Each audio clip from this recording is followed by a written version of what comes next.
మోహన్ బాబు దాడిని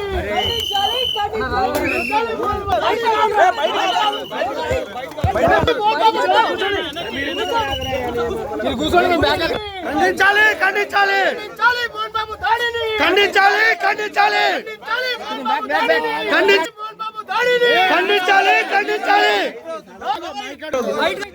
ఖండించాలి down down down down down down down down ఖండించాలి ఖండించాలి ఖండించాలి రంజిత్ పై దాడిని ఖండించాలి down down Mohan Babu down Mohan Babu down Mohan Babu down Mohan బాబును వెంటనే అరెస్ట్ చేయాలి మోహన్ బాబును వెంటనే అరెస్ట్ చేయాలి మోహన్ బాబును వెంటనే అరెస్ట్ చేయాలి మంచు విష్ణును అరెస్ట్ చేయాలి మంచు విష్ణును అరెస్ట్ చేయాలి మంచు విష్ణును అరెస్ట్ చేయాలి మోహన్ బాబు మంచు విష్ణుల దౌర్జన్యాన్ని అరికట్టాలి మంచు విష్ణు మోహన్ బాబుల దౌర్జన్యాన్ని అరికట్టాలి మీడియాపై దాడి ఖండించాలి మీడియాపై దాడిని ఖండించాలి వర్ధిల్లాలి ఐక్యత వర్ధిల్లాలి ఐక్యత వర్ధిల్లాలి Babu down down Mohan Babu down down Mohan Babu down down ఖండించాలి జర్నలిస్టులపై దాడిని ఖండించాలి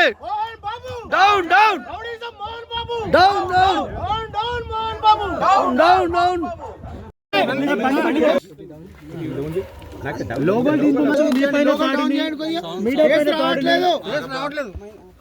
సార్ది ఫేస్ కనబడట్లేదండి.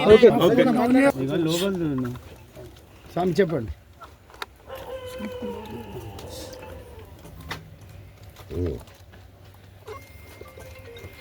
ఇలాంటి రోజు వస్తుందని ఊహించలేదండి.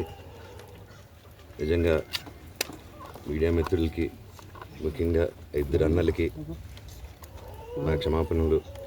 మా నాన్న తరఫున, మా అన్న తరఫున నేను సారీ అడుగుతున్నాను. నేను నీ తమ్ముడు అనుకోండి, మీ వాడిని అనుకోండి, మీకు నీ తోడుంటాను.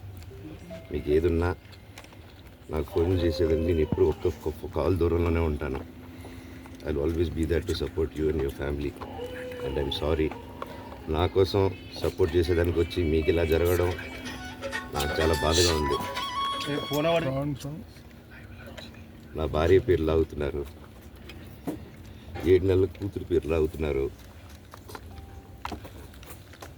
నేనేం అడగలేదు, సొంత కాళ్ళ మీద పనిచేస్తున్నాను. మా ఆవిడ కూడా వాళ్ళ ఇంటి వైపు ఏ డబ్బు తీసుకురాలేదు, వాళ్ళ ఇంట్లోనూ డబ్బు అడగలేదు, నేను అడగలేదు, ఆస్తి అడగలేదు. మా ఆవిడ 7 నెలలు గర్భవతిగా ఉన్నప్పుడు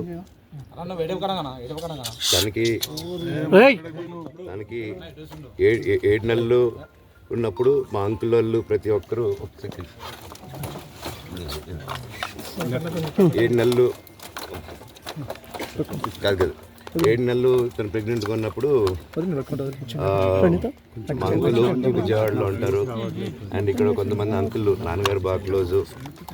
మనోజ్, నువ్వు ఎన్నో సంవత్సరాలు ఇంటి బయటగా ఉన్నావు, నీ సొంతంగా ఉన్నావు.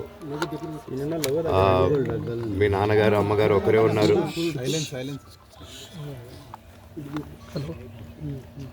మీ నాన్నగారు అమ్మగారు ఒకరే ఉన్నారు. మీ అన్నయ్య ఏమో దుబాయ్కి షిఫ్ట్ అయిపోయాడు ఫ్యామిలీతో. తనకి ఇప్పుడు మీ అమ్మ అవసరం ఉంది, పెద్దోళ్ళు అవసరం ఉంది. నువ్వు అక్కడే ఎలా చూసుకుంటావు అంటే, నాకు ఆ రోజు మా భార్య కూడా ఒకసారి వాళ్ళు అన్నీ చెప్తున్నారు కదా, ఎందుకంటే ఒకసారి వినండి అంటే, సరే అమ్మా నీకోసం వస్తాను అని చెప్పి మళ్ళీ తిరిగి రావడం జరిగింది. అండ్ నేను ఈరోజు నా గురించి ఆరోపణలు వేస్తున్నారంటే అది నేనేం చెప్పలేను. ఓన్లీ మీకు ఆధారాలు మాత్రమే చూపించగలుగుతాను. ఇప్పుడు వాళ్ళు చెప్పి నేను చెప్పి ఇది కరెక్ట్ కాదండి, నేను ఎప్పటి నుంచో కూర్చొని మాట్లాడదాం అంటున్నాను. పిల్లలకి లోకల్లో ఉన్న, అక్కడ లోకల్లో ఉండేది ఎవరో కాదండి, మా బంధువులే అండి అందరూ. ఆ చుట్టుపక్కల గ్రామాలందరూ, మా నానమ్మలూరు, అమ్మమ్మలూరు అందరూ మా వాళ్ళండి. వాళ్ళ పిల్లలు, మనవాళ్ళు, వాళ్ళ బంధువులు. సో వాళ్ళకి అన్యాయం, వాళ్ళ అర్జీలు పెట్టుకున్నారు, వాళ్ళ లెటర్లు పంపించారు, వాళ్ళన్నీ చేశారు. నేను వాళ్ళకి సపోర్ట్గా మద్దతుగా నిలబడి ఏమైంది నేను అడిగేసరికి వినయ్ అన్న అతనికి ఫోన్ చేశాను, మెసేజ్లు పెట్టాను. సార్ వాట్ ఈస్ హ్యాపెనింగ్, ఇంకా కావాలంటే కాలు మీద కూడా పడతానండి, ఈ ఇష్యూ క్లియర్ చేయండి, మాట్లాడుకుందాం అంటే చాలా దురుసుగా రిప్లైలు పెట్టారు. నేను ప్రతిదీ ఈరోజు సాయంత్రం 5:30కి ప్రెస్ మీట్ పెట్టి ఇన్నాళ్ళు ఆగానండి, ఇంకా ఆగలేను. ఈరోజు ఈవినింగ్ ప్రతిదీ చెప్పేస్తాను. ఆ రోజు నేను పోలీసు సపోర్ట్ అడిగినప్పుడు స్టేషన్కి 100కి ఎందుకు ఫోన్ చేశాను, ఆ 100 దగ్గర నుంచి నేను పర్మిషన్ ఇస్తున్నాను, నాకు ప్రాబ్లం లేదు, మీరు ఒప్పుకుంటే మీరు మీ వల్ల అయితే 100లో నేను ఏం మాట్లాడానో మీరు తీసుకొని వినండి. ఆ రోజు ఆ హీట్ మూమెంట్లో జరిగిన మూమెంట్లో మాట్లాడాను. ఇంట్లో 10 బండ్లు ఉన్నాయి, అందరూ ఉన్నారు ఇంట్లో. మరి ఇన్ని బండ్లు ఉంటే ఇంట్లో ఎవరికైనా ఏదైనా అయితే కారుల్లో తీసుకెళ్తాం. ఆ రోజు 108 అంబులెన్స్ వచ్చింది మా ఇంటికి. ఈ విషయం ఎవరికైనా తెలుసా?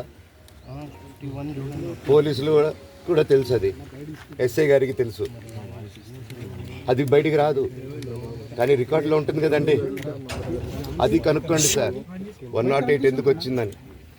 అండ్ నిన్ను ప్రతిదీ నేను కొడుతున్నాను ఇది చేస్తున్నాను అన్నారు కదా సార్, సీసీటీవీ కెమెరాలు తెప్పిండి సార్.